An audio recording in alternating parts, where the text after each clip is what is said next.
Hello guys and welcome back to another video on my channel. Today it's a match preview, Luton Town versus Hull City. Like any other match day preview, I do talk about the game before, and that was against QPR away from home.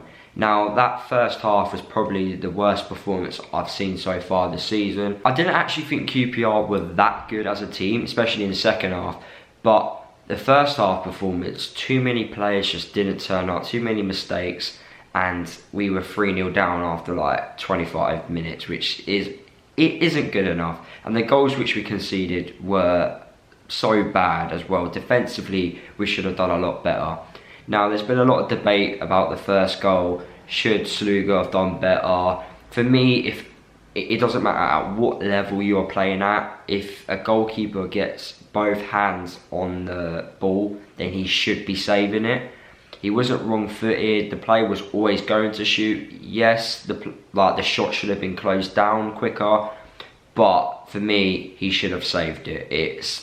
I expect goalkeepers to save that. But apart from that, he didn't do anything wrong. But for me, if Sluga makes another mistake which leads to a goal, I think he needs to be dropped and Shea needs to get put into the side. Now, the reason why I'm saying that is because that would be 3 mistakes in my opinion, which I think he should have done better. And like when we were in League 2, we were slagging off like Steck for making mistakes constantly.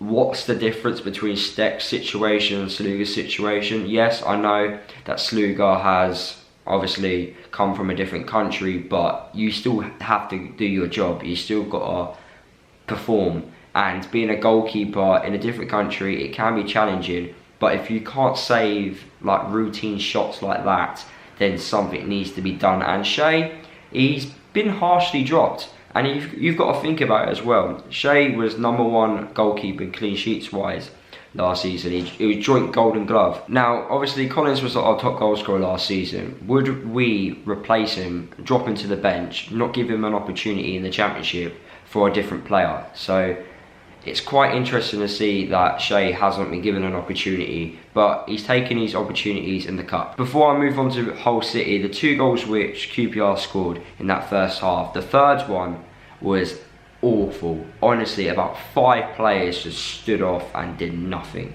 And it was, I've never seen defending like that in a very long time at Luton, so I was very surprised by that. But yeah, that was very disappointing. Obviously, we got the goal just before half time, which was very lucky of us for a goalkeeping mistake. So it just shows you all goalkeepers can make mistakes, and it was a good finish by Cornick. And then second half, we started off really well. We got that quick early goal, but we just weren't able to break QPR down. We just didn't create many opportunities, and to be fair, we deserved to lose the game. Now onto this game against Hull City. For me, no disrespect to Hull, but these are the games which we should be winning at home if we are going to stay up this season. I actually think we will win against Hull this week. I am going with a 3-1 home win myself. With Hull, they've got really good players which can cause us problems. Jarrod Bowen, hopefully I said his name correctly. At this moment in time, Hull are not on the best of form. They haven't won in their last 6 games. Interesting to note that Hull City, during their first half performances, that's where they concede majority of their goals. So if we are going to win this game, we're going to need to have a very good start to this game, a bit like Barnsley game. If we can have the same performance in that first half, then I can obviously see us beating Hull City this Saturday. Looking at the head-to-head between us and Hull, last time we played against them was in 2007 at our place, and we lost 2-1. Year before that, in 2006, we drew 0-0 at their place. And then back at home in 2006, we lost 3-2. Back at their place, we actually won 1-0. And then in 2005, we won 1-0 again.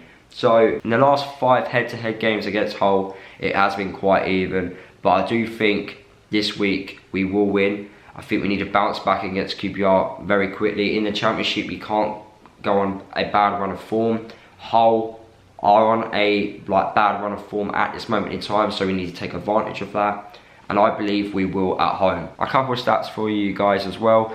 Luton are still yet to concede a home league goal after the 75th minute. There has been a penalty in 3 of Luton's previous 4 competitive home matches, and there has been a penalty awarded in 4 of Hull City's previous 5 competitive matches. So what are the chances that a penalty will be given this weekend at home?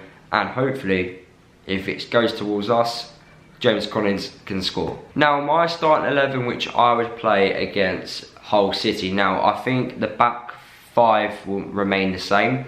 I just want to talk about Bolton quickly.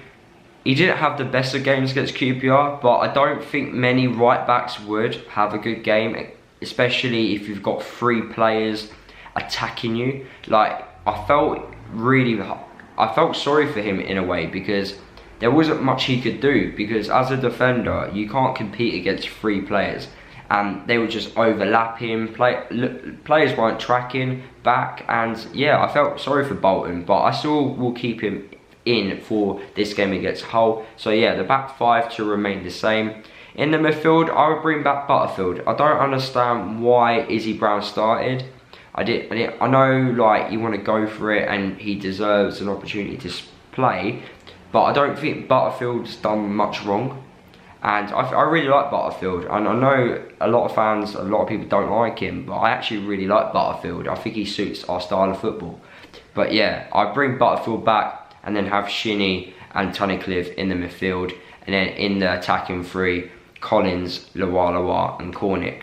But yeah, that's the end of the video, guys. Hopefully you did enjoy it. My score prediction, like I said earlier, will be 3-1 to Luton. Let me know your score predictions down below. Let me know your predicted lineup. Let me know if you would drop Sluga for this game against Hull as well, and that'd be an interesting debate. Would you drop Sluga for Shea for this game against Hull at home? Let me know down in the comments. Subscribe to the channel if you're new. Follow me across all my social media if you haven't done already. And I'll see you guys in the next video.